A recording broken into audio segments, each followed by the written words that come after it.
सभी को जय मसीह की प्रियो।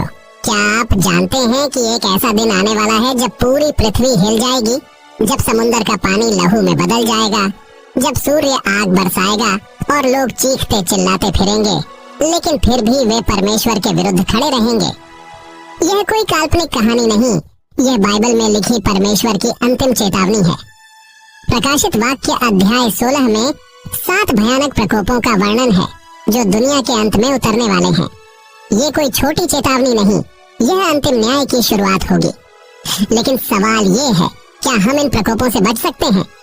क्या कोई ऐसा मार्ग है जिससे हम इस विनाश से सुरक्षित रह सकते हैं, या फिर यह संसार हमेशा के लिए नष्ट हो जाएगा? आज हम बाइबल की इस गहरी भविष्यवाणी को समझेंगे ताकि हम जान सकें कि आने वाले दिनों में हमें क्या करना चाहिए और कैसे हम परमेश्वर की शरण में आ सकते हैं। तो इस वीडियो को अंत तक जरूर देखें, क्योंकि यह आपके जीवन का सबसे महत्वपूर्ण संदेश हो सकता है।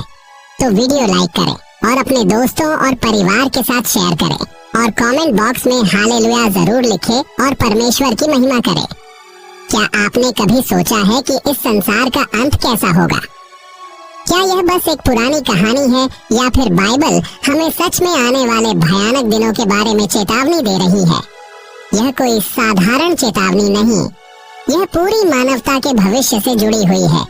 बाइबल में हम देखते हैं कि परमेश्वर न्यायी भी है और प्रेम से भरा हुआ भी। वह अपने बच्चों को आशीर्वाद देना चाहता है, लेकिन जब पाप अपनी सीमा पार कर जाता है, जब मनुष्य उसके वचनों को अनसुना कर देता है, तब परमेश्वर का न्याय अवश्य आता है।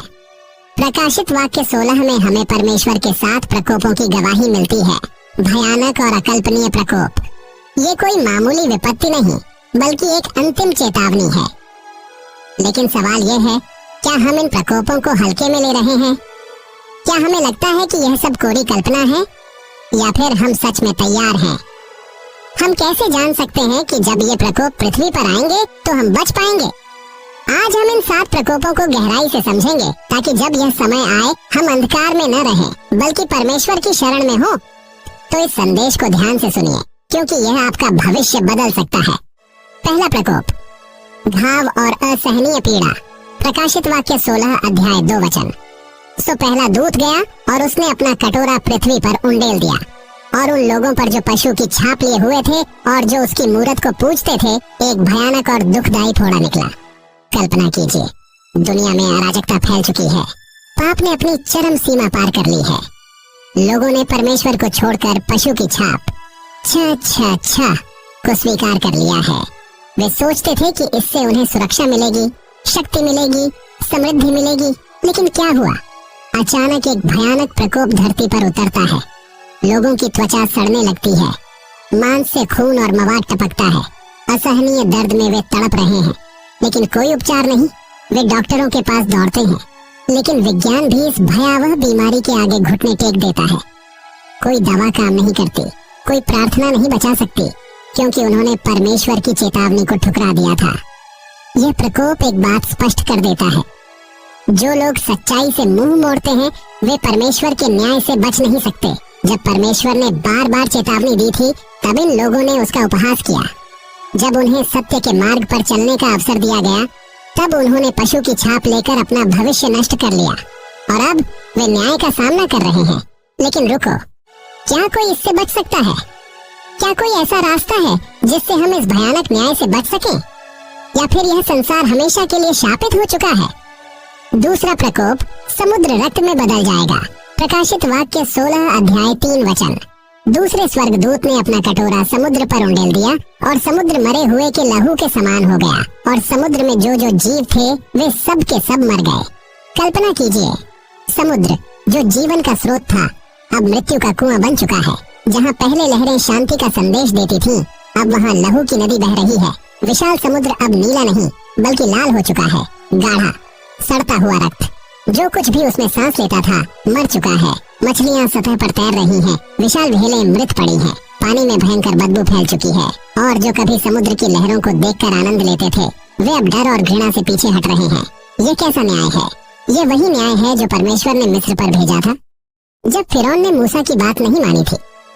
लेकिन इस बार यह सिर्फ मिस्र तक सीमित नहीं, ये पूरी पृथ्वी पर घटित हो रहा है।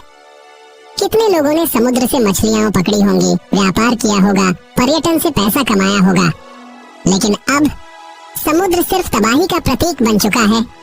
परमेश्वर चेतावनी देता रहा था, लेकिन दुनिया ने पाप को गले लगा लिया। उन्होंने सोचा था कि उनके पास समय है, लेकिन अब समुद्र की लहरें चीख चीख कर कह रही हैं, अब बहुत देर हो चुकी है। तीसरा प्रकोप, नदियां और झरने रक्त में बदल जाएंगे। प्रकाशित वाक्य 16 अध्याय 4 से 7 वचन। और तीसरे स्वर्गदूत ने अपना कटोरा नदियों और जल के सोतों पर उंडेल दिया और वे लहू बन गए। कल्पना कीजिए, आप प्यास से बेहाल हैं, आप दौड़कर नल खोलते हैं, लेकिन उसमें से साफ पानी नहीं बल्कि लाल गाढ़ा रक्त निकलता है। नदियां, झरने, कुएं, झीलें, सब कुछ रक्त में बदल चुका है। न पीने का पानी बचा है, न नहाने का, न फसलों को सींचने का। हर जगह सिर्फ खून और भूख और प्यास से तड़पते लोग। इंसानों के लिए जीवन का अंतिम स्रोत भी अब खत्म हो चुका है। क्यों हुआ यह सब? फिर एक आवाज सुनाई देती है, वे योग्य हैं क्योंकि उन्होंने पवित्र लोगों और भविष्यद्वक्ताओं का लहू बहाया था, इसलिए तूने उन्हें पीने के लिए लहू दिया और वे इसी योग्य हैं। प्रकाशित वाक्य 16 अध्याय 6 वचन। परमेश्वर